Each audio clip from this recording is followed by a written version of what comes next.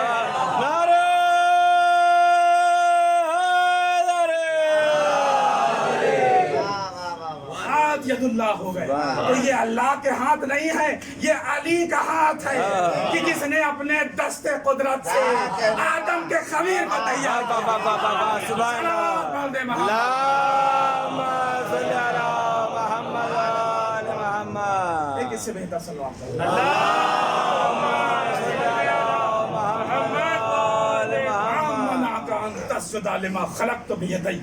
کس نے تجھے اسے سجدہ کرنے سے روک دیا جسے میں نے اپنے دونوں ہاتھوں سے بنایا؟ تو معلوم یہ ہوا کہ یہ ید اللہ جو ہے بڑی طاقت والا ہے، اور شاید یہی وجہ ہے کہ در خیبر کو ایک انگلیوں پر اکھاڑ لیا. جی چاہتا مولا سے پوچھوں، مولا آپ تو جو کی سوکھی روٹیاں کھاتے ہیں، یہ آپ کے پاس طاقت کہاں سے آئی؟